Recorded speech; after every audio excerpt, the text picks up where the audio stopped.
Hello, this is Stefan Lorenz with High Lonesome BirdTours, and today I'm going to talk about some of the spring tours we do in Alaska. In particular, I'm going to focus on some of the vagrants, rarities, and migrants that we've seen during the past couple of years. Most of these, of course, originate from the Old World or Asia, and they're always exciting to find during our tours.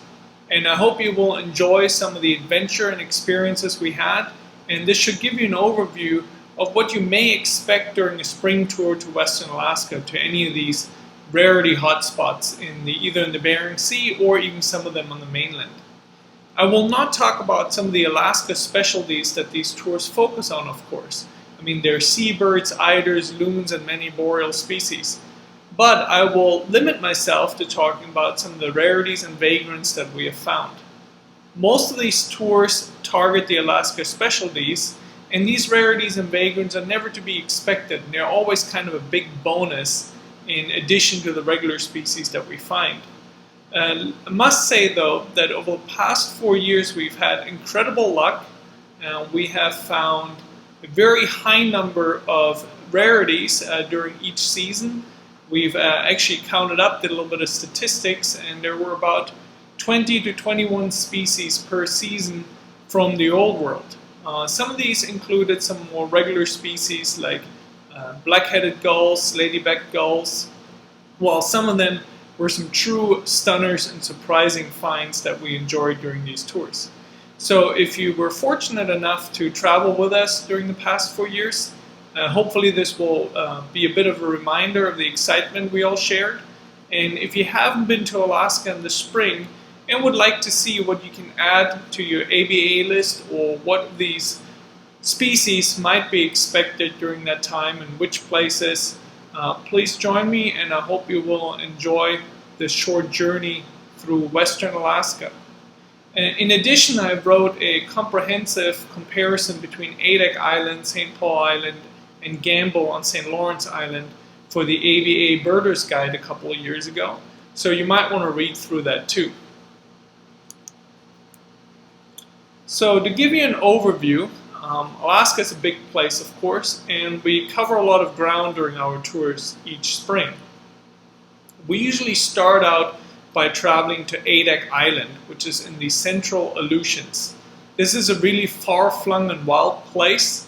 It's about 1,200 miles from Anchorage. It's a direct flight out there, 4-hour flight, and even though it's a long ways out along the Aleutian chain, it's still a further 450 miles all the way to Attu.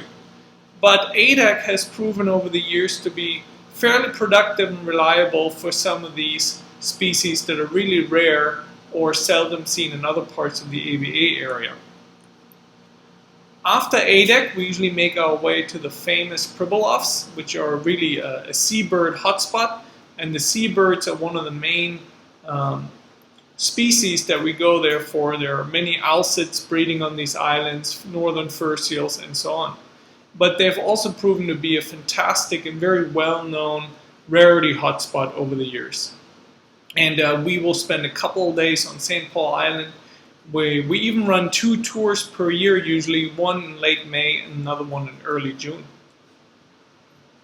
We also visit the small Yupik community of Gambell on St. Lawrence Island, which is a fantastic point to watch Arctic migration of eiders and loons and jaegers, and of course has become very, very famous for many rarities that are found there, particularly in the fall now. And Paul Lehman has been out there for many, many years documenting many of these unusual species.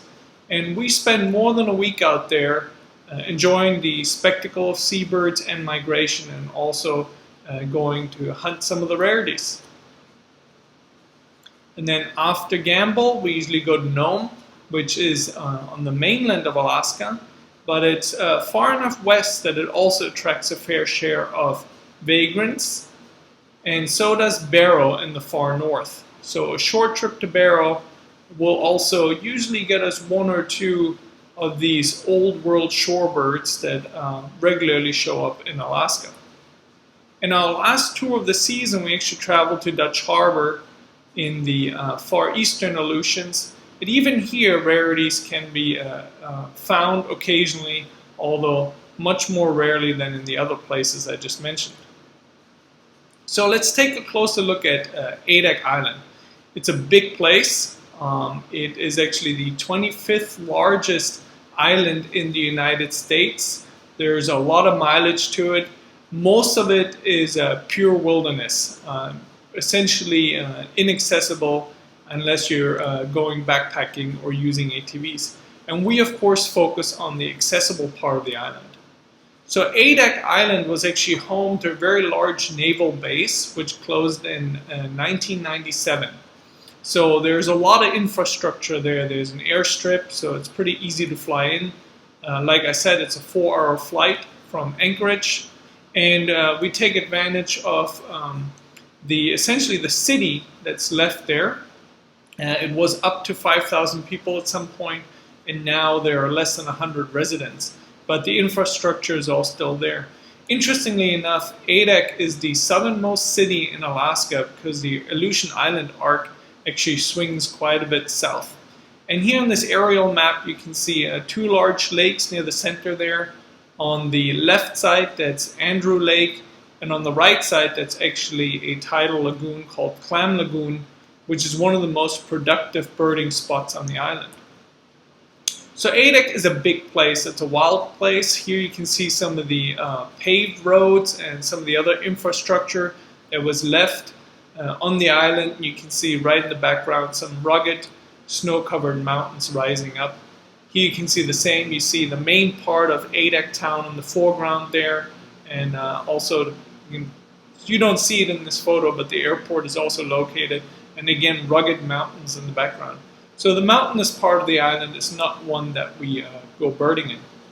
But there are many paved roads and also lots of mileage of gravel roads that we can explore. And here's one of the streams that's coming out of the mountains. And early in the season, as you can see, it's still quite brown. So we usually visit in the middle of May. It's early in the season. The island has not greened up yet. But later on in the middle of the summer, the entire island is a deep green color as the maritime tundra greens up. And here's a photo of Clam Lagoon, actually. And there are miles and miles of mudflats there. And actually very few shorebirds. This is not really part of any major flyway. There are a couple of nesting shorebirds on the island. Most importantly, rock sandpipers, great place to see that species. But otherwise, shorebirds are few and far in between. But the ones we're looking for are very exciting, of course. And here's another image of Clam Lagoon, looking back to some of the other more distant islands, also very, very rugged. So Adak is just a stunning, beautiful place, incredible landscape. You can really see the volcanic origin of the Aleutian Islands in this image right here. And it is a must-visit destination just to at least enjoy this Aleutian wilderness once. And here you can see some of the suburbs, actually, where the personnel would have lived. There's a playground in the middle here. And actually, in town is not a bad place to look for some bird species, because occasionally they will seek shelter among the buildings during inclement weather. For example, several common cuckoos have been found in the middle of town during past seasons. You can see another image of a neighborhood called the Arctic Acres. And there are also, during the spring, birders will put out some feeding stations in between the buildings, see what they can attract. And during several seasons, hawfinches have been attracted, and bramblings, as I'll show you in a minute here. And here's an image of one of the most productive birding sites on the island. This is called Contractors Marsh. It's a freshwater marsh, and this is the best site for shorebirds. This is oftentimes where wood sandpipers will show up, bean geese, some other interesting waterfowl, ruffs, and so on. And there are also small stands of Sitka spruce on the island that were planted. They're not native to this part of the Aleutian Islands. And this one right here, I think, is called the Adak State Forest. And there's another patch, which is called the Adak National Forest. It's just maybe 50 by 40 feet, very small. But incredibly enough, some of the vagrant passerines will actually find these spots and hunker down in them. There are records of dusky thrush, eye-browed thrush from these locations. And Adak is a great place for waterfowl. There are many lakes and marshes, and that's partly one of the tricky parts about birding in Adak. It's just a very big place. The interesting part is you never run out of places to check. The island is much larger than you could ever imagine to cover in a day, but it also means that many of the birds or migrants that pass through the island disperse quite a bit, and they're not really concentrated, so it can be challenging to check every spot. But usually in the spring there are 2 or 3 groups of birders out there, and we always communicate with each other, which makes it easier to locate some of these rare vagrants and migrants. But Adak is a reliable place for tufted duck. Here you can see 4 of them, a trio of males and a female, and every year we can usually find tufted ducks on Adak, sometimes multiples, sometimes singles. And in the past, at least, I remember when I went to Adak the first time in 2006 actually, it took only a few minutes before I saw my first SMU in the ABA area. So during past years, SMU was already very reliable on Adak, but it hasn't been so in the last 2 or 3 years. So hopefully that will change again and SMU will return to Adak. And of course, Eurasian widgeon, not really that uncommon in the ABA area at all, but they're also easily found on Adak Island. And during some years, it's been a great place for bean geese. Here's a tundra bean goose that was found in Contractors Marsh, I believe, 2 years ago. So I think every other year, Adak Island hosts tundra bean geese. So it's a great place to catch up with that species in the ABA area. And also it is a very reliable place for common snipe, which is the old world counterpart of our Wilson snipe. It's quite different. It does have a different winnowing sound, which you can experience on Adak, where there are often more than one actually actively displaying, and there most certainly are breeding on the island. And in this image here you can see the tail feathers, which have a different shape from Wilson snipe, and also extensive white on the underwing, which is really one of the key features separating the common snipe from Wilson snipe. And it's also overall a lighter, grayer bird. But on Adak we usually get fantastic views of them in flight.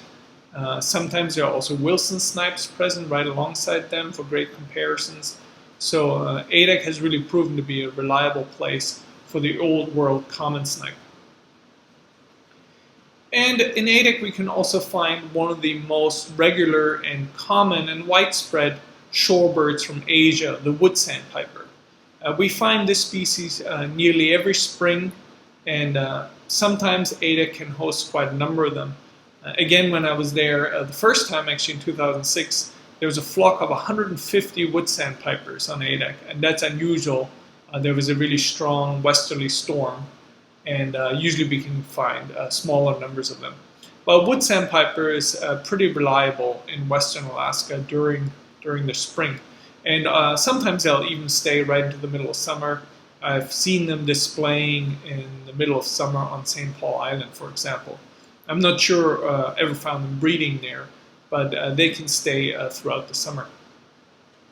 And Adak will also regularly host ruff. Here was a pair of ruff that we found in Contractors Marsh.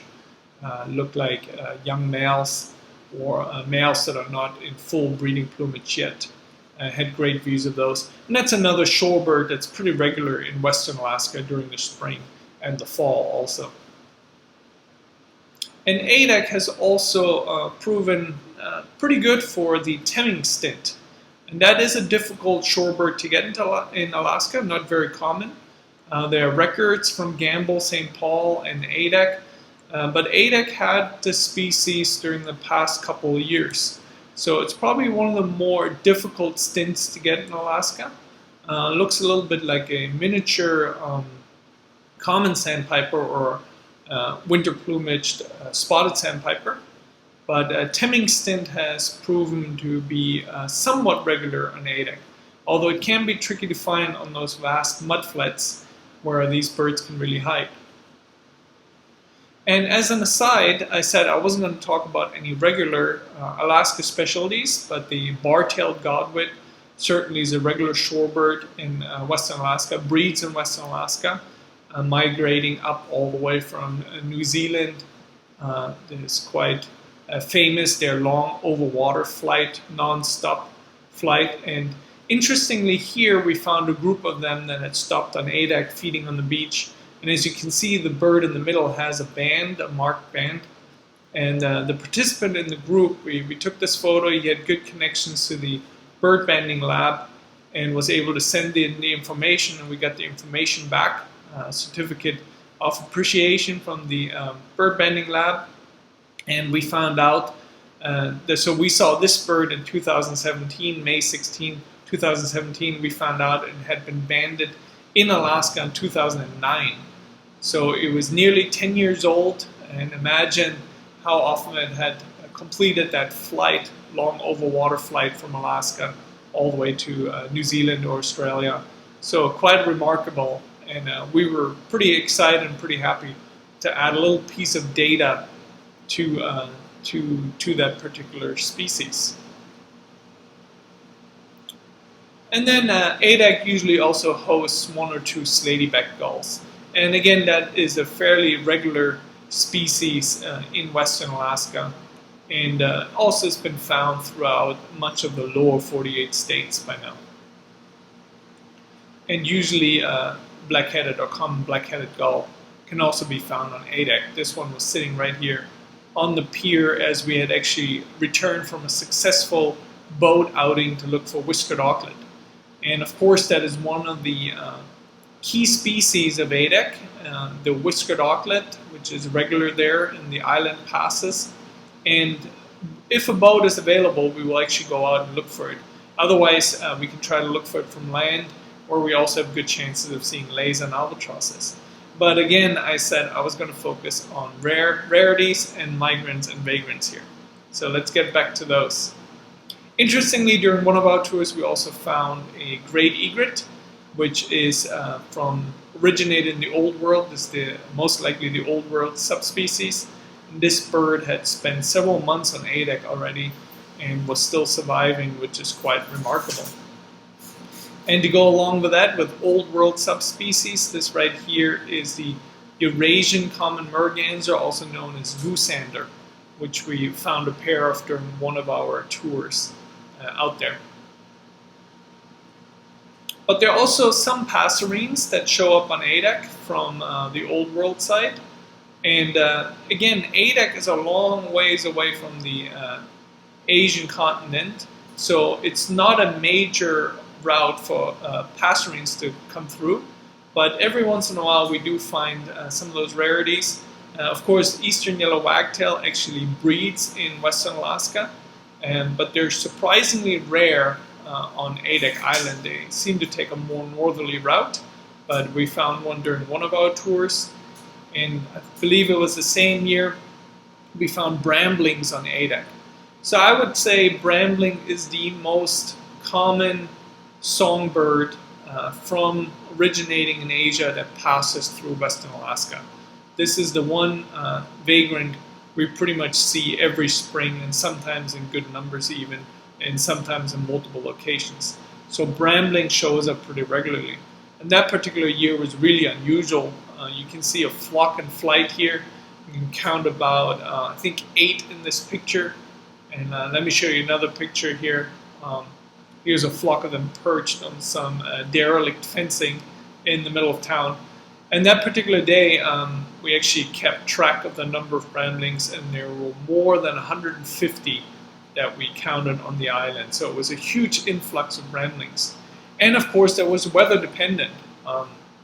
Remember, everything in Alaska in terms of vagrants and these migrants and rarities really is weather dependent. And western or southwesterly winds help tremendously, or even better, a strong low that comes up through the Pacific and creates these westerly winds. The stronger the winds, the better, of course.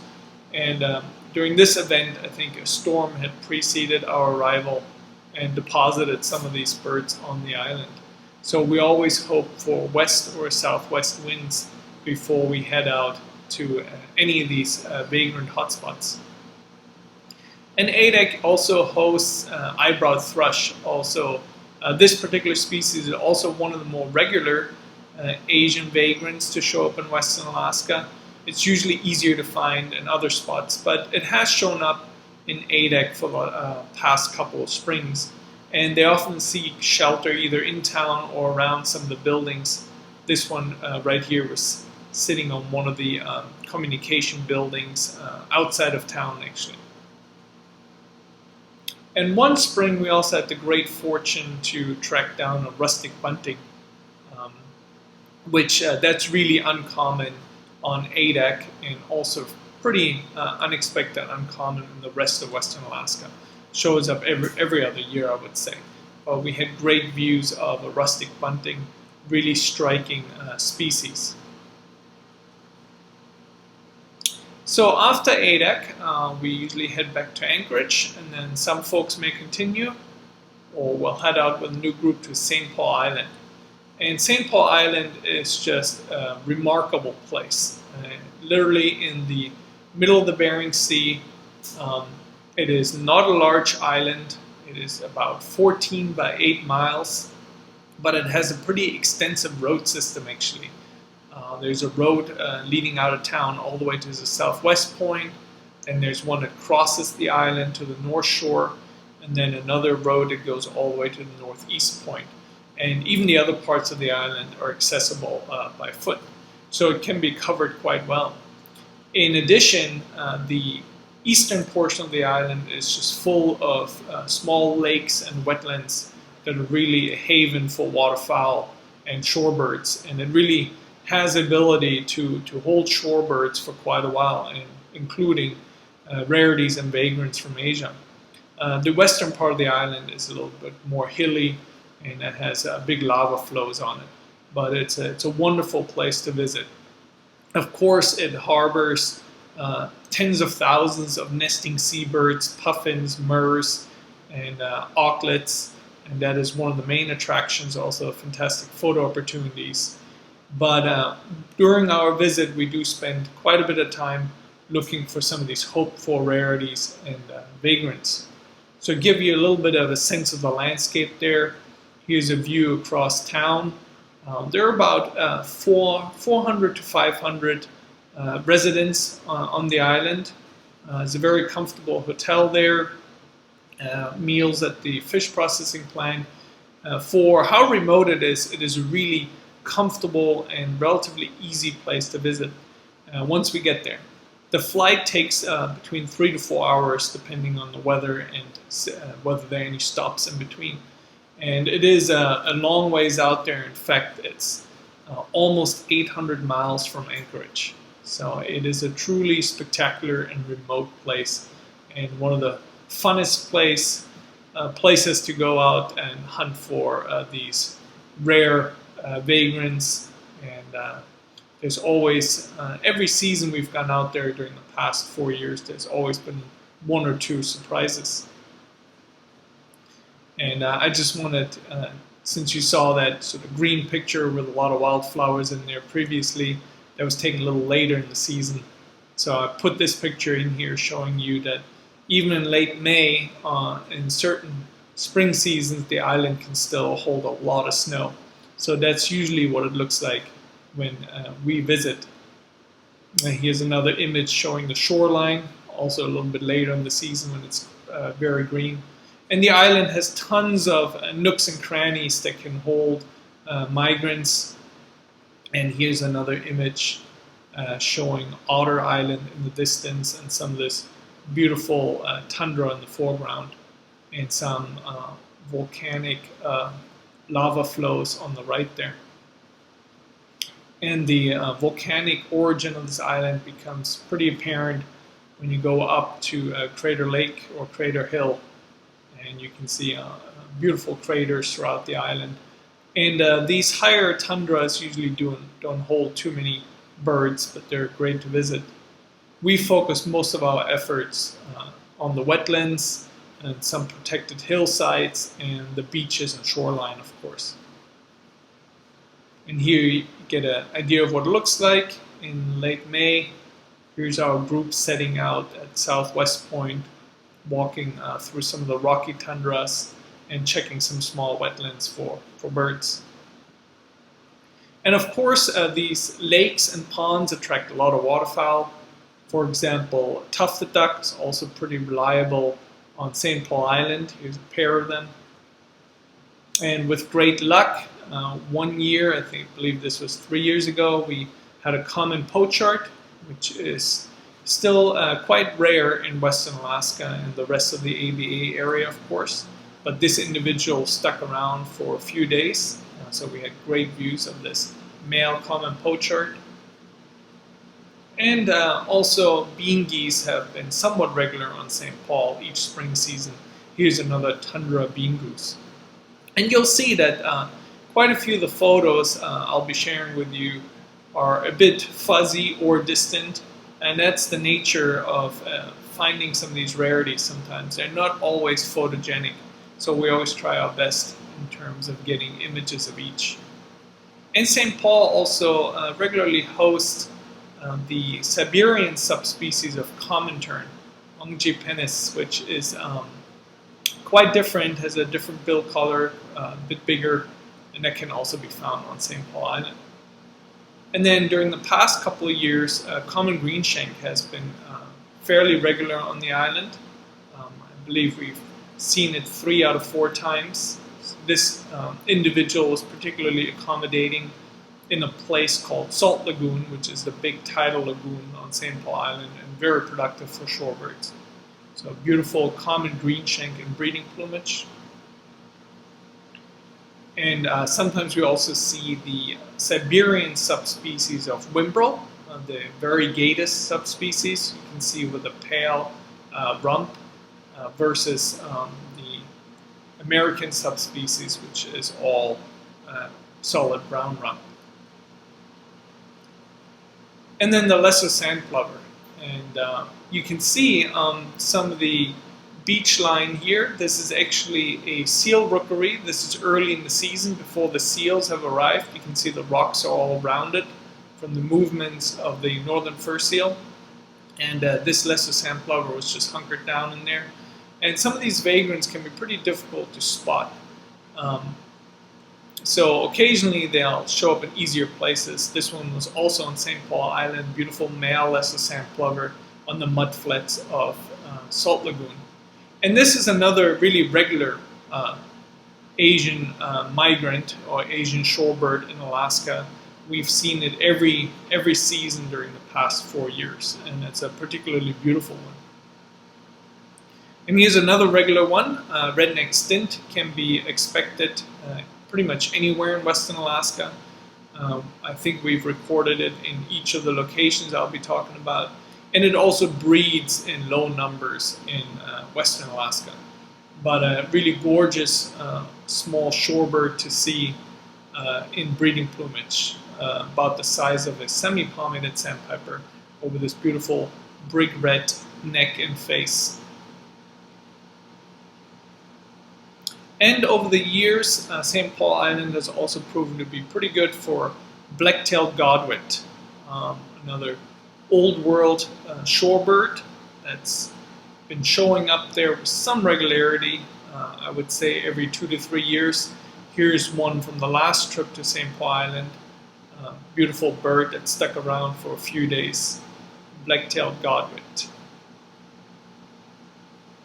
And then some years we've gotten lucky and have seen long-toed stint. Of the old world stint species, the 4 which are of course redneck, little Temmings, and long-toed. Long-toed is probably the most difficult one to get in Alaska, or it's the one I've seen the least. Fortunately, a couple of years ago, we arrived on St. Paul Island right after a big weather system had moved through early in the season and deposited a lot of old world shorebirds on the island, including multiple long-toed stints. You can see in that flight photo there how the toes are just extending just a little bit beyond the tail, which is a good field mark to separate this guy from the similar least sandpiper, which nests on St. Paul Island in low numbers. And then the picture on the lower left there, it's harder to see, but you can actually see a little bit of the middle toe there on the rock sticking out quite a ways, and an aptly named shorebird. But again, this particular species we've only recorded once in multiples during that time, during that particular spring, but only once during the past 4 years. And St. Paul also usually hosts common black-headed gull, which we can find pretty much every spring season in Alaska, somewhere along the way. And St. Paul Island is also fantastic for passerines. And you may wonder which time of year is better, whether it's late May or early June. And that question is actually really hard to answer because it's all weather dependent. It depends on whether a large system has moved through with strong southwest or westerly winds. Southwest winds are actually best. And St. Paul Island is still, although it's in the middle of the Bering Sea, it's still a long ways from the Asian mainland. And you really do need a pretty good storm to deposit some of these birds on the island. And again, brambling is fairly regular and expected. Sometimes singles, or in this case, there were multiple birds in town. Somebody had put out some bird seeds next to the house, and the bramblings were coming in good numbers. Bramblings are pretty incredible at finding food sources and bird feeders in even remote places. And eyebrow thrush is also pretty regular on St. Paul Island, and again, sometimes multiple birds. So again, quite a distant photo here. This is in one of the old quarries that the birds oftentimes hide in during bad weather, and there are two eyebrow thrushes here. During one spring, I think we counted up to 8 in a single day. And this is kind of the old world version of an American robin, about the same size. And occasionally hawfinches show up on St. Paul Island. So this individual we found at one of the more famous vagrant locations on the island called Northeast, or in Hutchinson Hill. It's kind of the very last point on the island, and oftentimes migrants will funnel into that spot and hide out on the edges of the hill, trying to stay out of the wind. And one season we had great views of a hawfinch there. And we also had luck, and we have seen Siberian ruby throat on St. Paul Island during our spring tour. Absolutely beautiful old world. It's not a thrush, but it's very thrush-like in size and shape, but with this beautiful ruby red throat. And we've been lucky enough to see it at least once during one of our tours to St. Paul. And one season we really lucked into a lot of passerines. There was a gray-streaked flycatcher that stayed around for several days. Quite amazing how these birds are fairly adaptable, even in these cold and remote places, and they can find these sheltered areas where they will spend their time catching flies and surviving day after day. So we had great views of this gray-streaked flycatcher, which in general is pretty uncommon in Alaska. And we even had common rosefinch too, that is still a very rare bird in Alaska in general, and we've only had that during one spring. This is a female, the male's deep red overall. And even red-flanked bluetail. This was a very rare species in the AVA area, and it seems like over the past couple years it's become almost regular in Western Alaska. Spring records are still very rare, but fall records are increasing. So red-flanked bluetail, I wouldn't say it can be expected, but there's a good chance to see this species somewhere along the way. We've seen it on St. Paul Island and in Gambell during our spring tours. And this right here is a female bird, kind of lacking the deep blue color on the head and back. And we also lucked into a Old World Cuckoo one spring. Another distant photo here.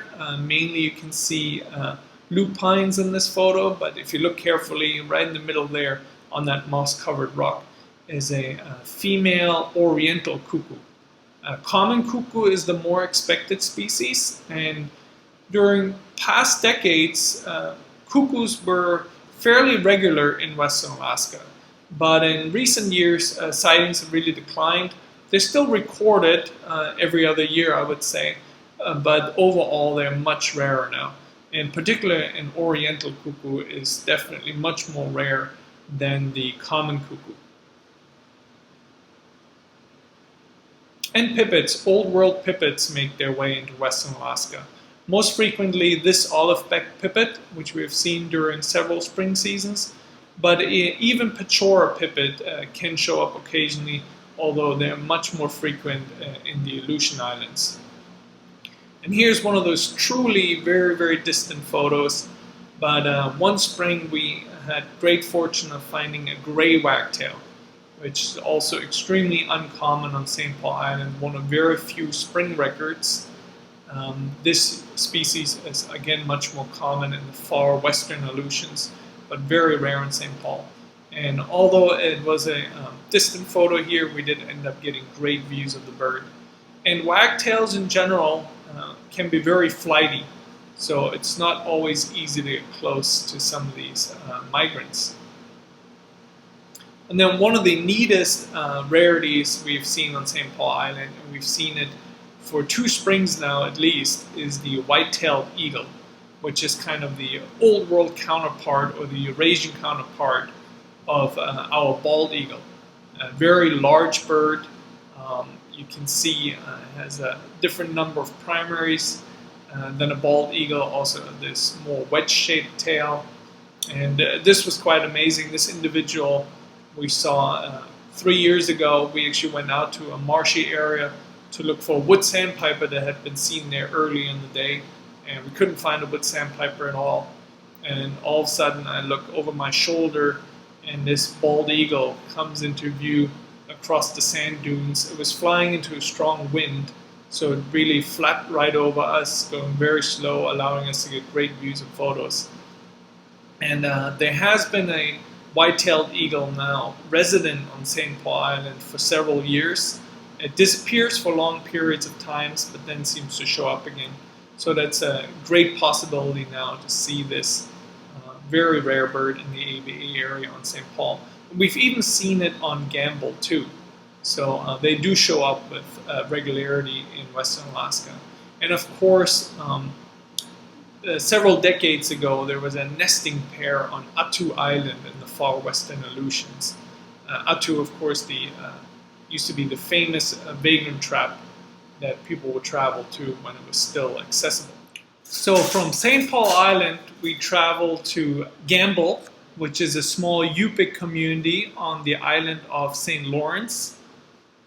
And St. Lawrence is a pretty large island. It is actually the 6th largest island in the US. You can see Gambell there, sitting right below the Bering Strait and very close to the Russian mainland. In fact, it's just about 40 miles to Russia from Gambell as the auklet flies. And on a clear day, it's actually pretty easy to see the mountains of Russia. So despite Gambell being fairly large, it's 90 miles long and 8 by 22 miles wide, we focus our birding efforts on a pretty small area right around the community of Gambell. There are about 500 people that live here, and these are Yupik, Siberian Yupik people that have a strong connection with people in Russia. And this is still a lot of subsistence living, hunting seals and whales and other wildlife.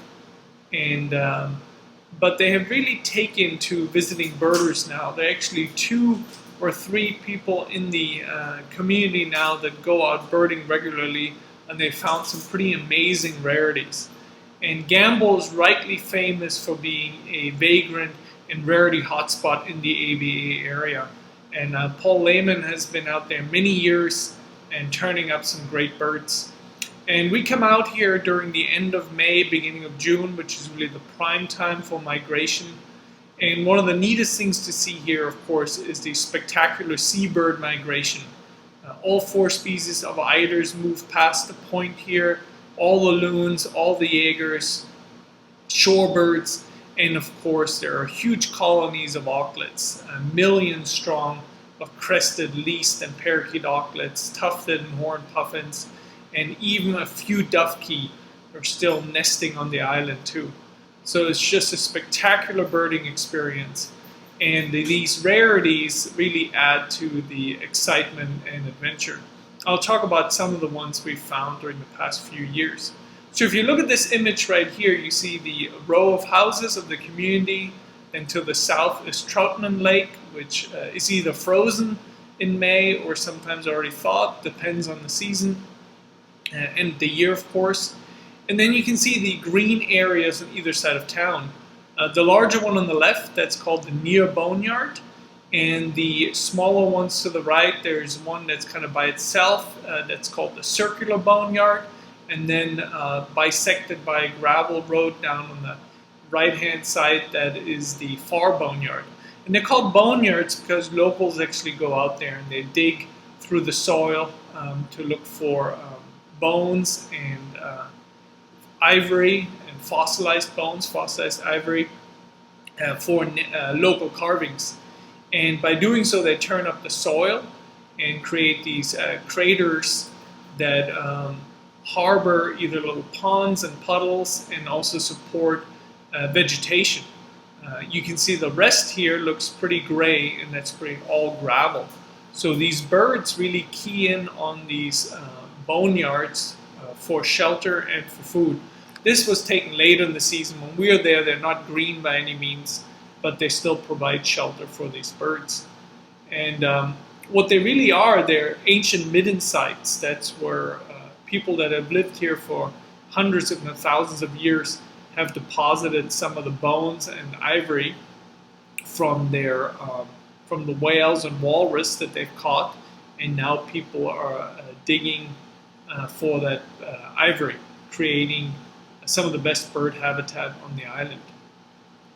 And Gambell is famous for pretty much not having any road access, of course. There's an airstrip. We fly in from Nome. It's a 45-minute flight on a small plane. And then we move around on the island using ATVs. There's a road now that leads out of the small community up the mountain a bit, but it's very limited. The rest of the island we cover in ATVs. And we really don't cover too much in terms of distance. The furthest point we go away from town is maybe 5 miles in distance. So we cover a lot of the same spots each day. And here our group is actually doing the sea watch and looking a bit south, west right here, as birds are moving past the point on their way to their Arctic breeding grounds. And on inclement weather days, an ATV also makes for a great windbreak. And here we have one of our participants enjoying loons and eiders as they're moving past the point. And there are oftentimes gray whales too. And then after we sea watch, we travel around the area on ATVs, checking these vagrant hotspots or small wetlands or shorelines. You never quite know where or when an interesting bird will show up in Gambell. You can see in the distance here in this image are the wind turbines that marks the edge of town right there. One of the best spots is actually the side of the mountain, and here you can see still a lot of snow on the ground during that particular spring. Troutman Lake completely frozen, and beyond that again you see the wind turbines, and then to the left is town, and then just beyond town is the point where we do the sea watch. So you can pretty much see almost the entire birding area in this image. And you can see us scouring the side of the mountain. This mountain oftentimes holds passerines that are migrating through, and many of the best vagrant passerines have been found right here. It provides shelter during certain wind directions, and it's great for pipits and wagtails and hawfinches have shown up here, and a number of other exciting birds. And here's another image again. I was standing upslope taking this photo, and our group again is scouring the mountainside here. You can see this was a different season. Troutman Lake has already thawed to a large degree, and again you can see town in the upper right hand corner there. And here's another photo of the mountainside. So although we do travel by ATV, we also do quite a bit of stuff on foot, of course. And then near town there's a marsh, just known as Near Marsh, on the edge of Troutman Lake. And there is actually a shorebird in this image. And again, some of these birds will keep their distance, and they can be pretty tough to spot even when they're standing right out in the open. I believe there was actually a common greenshank right in the middle of this photo here. There's also a small lagoon in the middle of town that can hold birds. And again, believe it or not, there's another shorebird in this image. I think there was a wood sandpiper on the far side here. And although it looks like an environment where birds are pretty easy to spot, but they can still hunker down quite well. And common sandpipers, which are the old world counterpart to our spotted sandpiper, are regular in spring on Gambell. We've seen them nearly every spring season there. Quite similar to our spotted sandpiper, but of course without any spotting, and common sandpipers also have slightly longer tails. Gray-tailed tattler is another regular migrant through Gambell, and again the old world counterpart of our wandering tattler. Although gray-tailed tattler is not really so dependent on rocky shores, it will actually form flocks and spend a lot of times on mudflats, so quite a bit different than our wandering tattler. And of course, if you see one in nice breeding plumage like this, the differences are striking. Really unmarked belly and undertail coverts. The calls also quite distinct. So gray-tailed tattler is fairly expected on Gambell during the spring season. And of course, the lesser sand plover too. They're really regular on Gambell as they're moving through. And they're breeding on the peninsula just across the 40 miles of open water there. They're breeding in Russia, so they're breeding very close to the community of Gambell.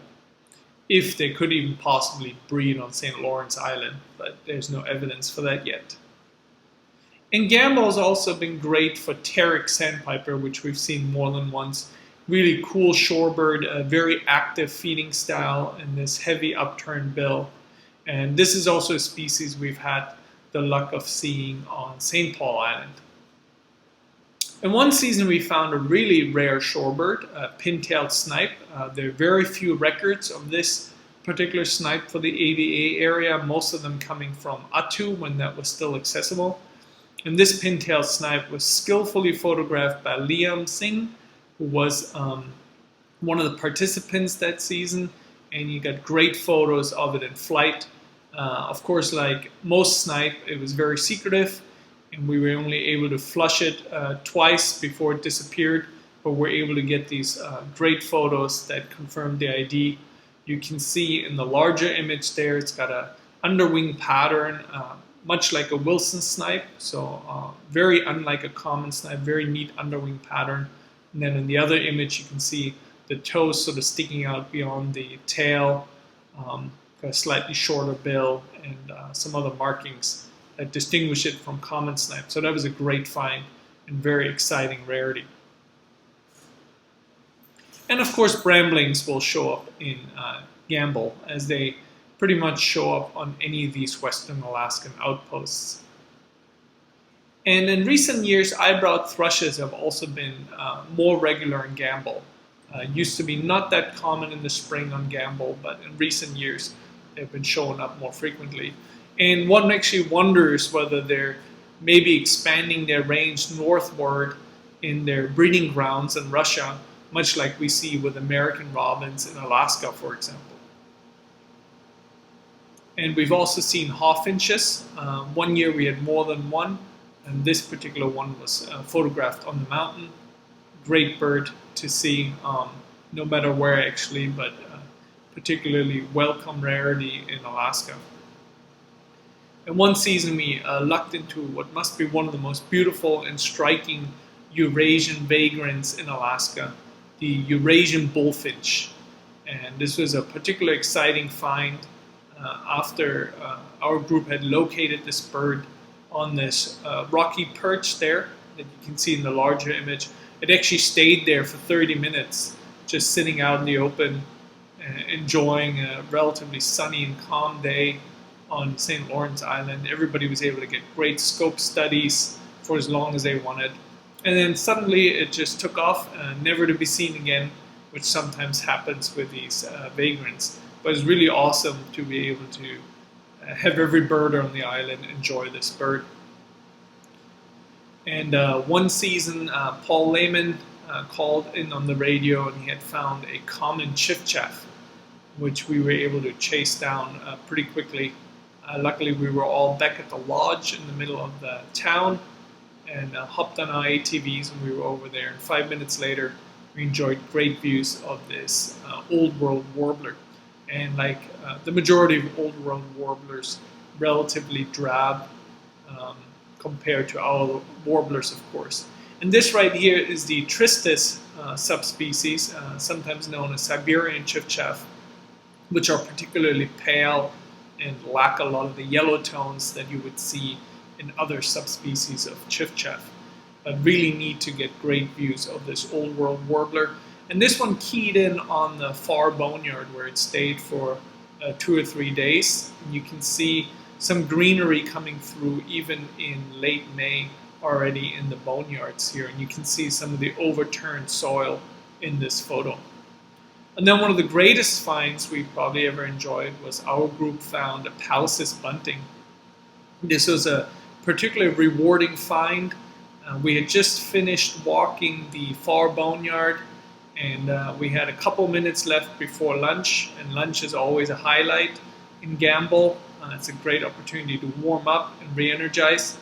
But we had just a few minutes left, so we decided to walk the circular boneyard, and among a small group of long spurs, this male Palacis bunting was hopping around. And the most rewarding thing was every birder on the island eventually got to see it. Although it took some effort for some, the bird was fairly shy. I was lucky enough to snap this photo as it popped up in the open for a few moments, actually on the ground.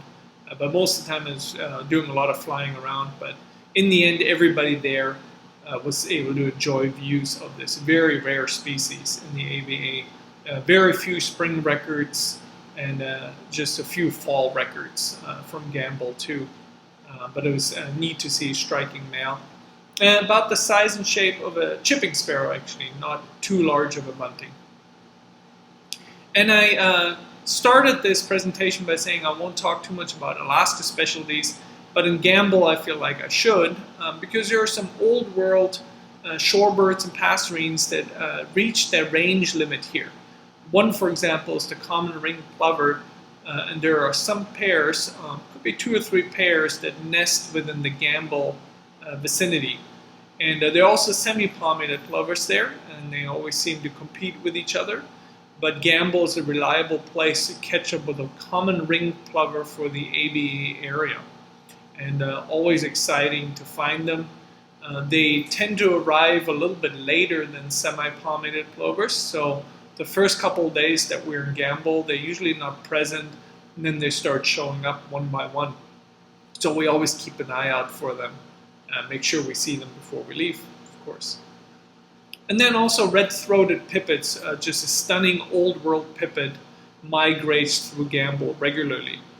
This species most likely has bred in Alaska in the past, but it appears to have become less common. It's difficult to say, but on Gambell they still move through regularly. And during certain springs when the weather is nice, when it's still and a bit sunny out, we've even seen them doing their full display flight, which is really neat to watch. And then around the village you also get white wagtail, which breed out there. And that species is a bit more widespread in Alaska actually. It also nests in Nome and some other far western points of Alaska.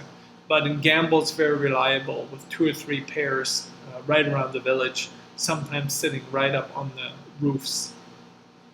So I want to finish by mentioning briefly some of the other spots where we do see old world vagrants and rarities and migrants. And one of those is, of course, Nome, which sits on the mainland of Alaska, far western Alaska. Nome is probably one of the best Arctic or subarctic birding areas anywhere in Alaska. Extremely diverse, has a really accessible and well-maintained road system, more than 200 miles of roads, endless tundra, a little bit of boreal forest, lagoons, shoreline, and so on. And you can just go on and on about the specialties that can be found there. You know, it's a nesting area of bristle-flight curlew, Aleutian terns, all 4 eiders, yellow-billed loon, Arctic loon, and those are of course the main targets for our tour de Nome. But we also keep an eye out for rarities along the way. And Nome is a big place. Here you can see some of the inland tundra. You can see in the background that shrubby type of vegetation is favored by blue throats, little old world chat that of course breeds in the Nome area, one of the main targets. And if you look carefully, you just barely see a rock ptarmigan standing on the right side of the road there. And then endless mountains, of course, in the background. And then there's Safety Lagoon, a safety sound, enormous wetland. And some of the shorebirds from the old world that pass through here probably really thin out and are difficult to find. But over the years, a lot of neat stuff has been found. Here's another image just showing the endless tundra and wilderness area. This is actually right up on the Curlew Hill on Cougar Rock Road, where the bristle-flight curlews nest. But to get back to some of the Eurasian species, lesser sandplover, again, fairly regular in Nome. We've seen it several times there. And it's also a great area for red-necked stint again, probably breeds in the area. Hard to say. We can usually find one among the hordes of western and semi-palmated sandpipers that are all over Nome. And if we haven't seen one by then, it's also a good place for Slaybeck Gull, pretty reliable. Let me mention just some of the other vagrants that have shown up here. Common sandpiper, wood sandpiper, we've had gray-tailed tattler even here before, and great knot, and even some passerines do show up in Nome. There are records of common cuckoo and hawfinch, and Eurasian hobby, which I realize is a raptor, not a passerine. But there are these great records, few and far in between though, because I think most of these vagrants kind of disperse and are hard to find because they're not really concentrated in a vagrant trap. And of course, there was also that famous pied wheatear, which was found in early summer one year. So Nome has endless possibilities, always worth keeping an eye out. And of course Barrow, which is a great place for shorebirds and eiders at the far northern tip of Alaska. So here you can see the town of Udjarvik. So it was renamed Udjarvik from Barrow, but most birders, of course, still know it as Barrow. It's a great place for high Arctic tundra species. It's well above the Arctic Circle. It has permafrost, it's polygon-shaped ponds and wetlands, and it's just a really fantastic place to observe shorebirds and all their breeding finery. All 4 species of eiders are present, loons, even gyrfalcon. Snow buntings are common. It's a really fun place to go birding. So here's just an image of town. It's got a really fascinating Inupiat culture that is interesting to see. Here you can is an image looking towards Point Barrow and some of the local hunting camps in the foreground. And when we visit, we actually mainly visit either early June or mid-June. There's still a lot of snow on the ground, and of course it's that far north, it's still very cold. And there's lots of sea ice remaining. When the sea ice breaks up and you get some of these small leads, it's really exciting because a lot of the seabirds and eiders and Sabine's gulls and even with great luck, Rustic gulls will move into these leads and get great views from shore. Here's shore ice kind of pushed up, creating these beautiful formations. And most of Barrow is just sort of this wet, soggy tundra full of ponds, lakes, and marshes. And of course, it's mostly flat. And this is a regular scene right here along a place called Freshwater Road. And you can see some eiders in the foreground there. Stellars and spectacled eiders, actually. But it is a great place for some Eurasian shorebirds. Again, redneck stint shows up regularly here. One year we even had a male on territory doing its display calls and display flight, which was really neat to watch. So great place to see that. Ruff will also show up. Here we had one at a spot we were actually looking for the displaying buff-breasted sandpipers, and we found this guy. And no buff-breasted sandpipers that year, but there was a ruff moving around the open tundra. And one year we even had a curlew sandpiper on territory, just a stunning shorebird in breeding plumage. Again, fairly common in Eurasia, but rare in Alaska. And every once in a while they'll show up in Barrow and seem to set up a territory and stay around for a little while. But that was definitely one of the highlights from Barrow. And in recent years, we've had great luck with little stint. Little stint, actually, its range does not extend that close to Alaska, but for some reason, Barrow seems to be getting to be a more and more reliable place.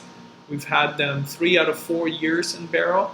I know one year it was the first bird we saw when we arrived in Barrow, and the other 2 times it was the very last bird we found as we were leaving Barrow. So we've had some great luck. And last year it was actually documented to be breeding in Barrow for the first time. A nest was found. So Barrow may be getting to be a real reliable place to see this old world stint. And there's one, and then here's an image from the one last year.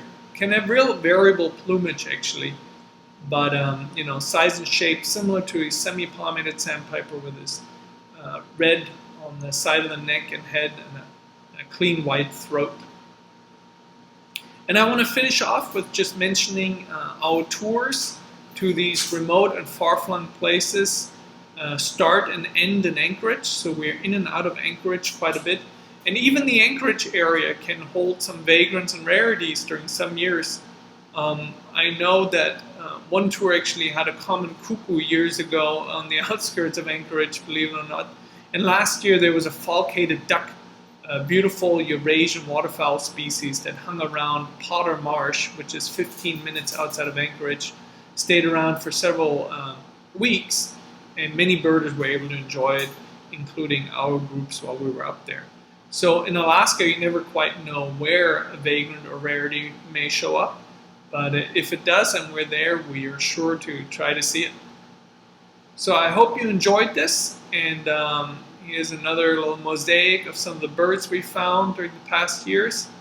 And I want to just thank you for watching, and I hope you learned a little bit about what species to expect where in Alaska.